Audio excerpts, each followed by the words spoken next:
दूसरा श्लोक संजय ने बोला है। दुर्योधन दर्शाता है झूठे आदमी को जिसको आत्मज्ञान नहीं है। पांडवों की सेना थी 7 अक्षौणी, कौरवों की सेना थी 11 अक्षौणी।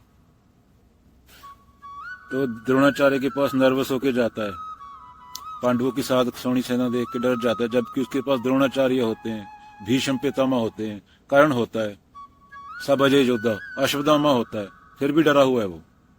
और झूठ डरता है, झूठ सच के बिना नहीं जी सकता, झूठ को सच का सहारा चाहिए।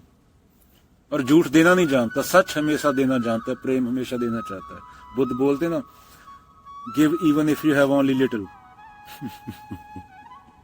दुर्योधन द्रोणाचार्य के पास जाता है, वो ये दर्शाता है कि जब तुम झूठ के राह पे हो, आत्मज्ञान से नहीं आ रहा कुछ, तुम्हें लग रहा है मैं हूं, कर्ता भाव है, तो जो भी करोगे गलत होएगा।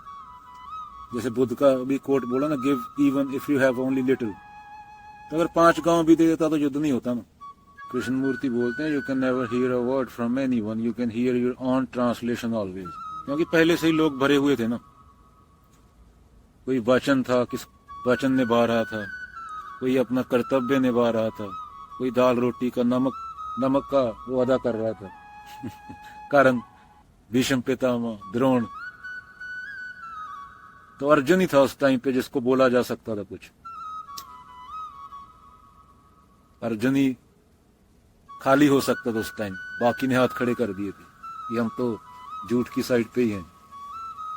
किसी के लिए वचन बड़ा था, किसी के लिए कर्तव्य बड़ा था, किसी के लिए नमक का हक अदा करना बड़ा था, मजबूर थे सब।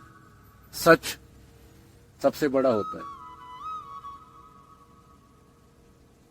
तो सच सुनने के लिए तैयार नहीं थे वो उस टाइम पे। अर्जुन ही था एक, सब में जिसको बोला जा सकता था।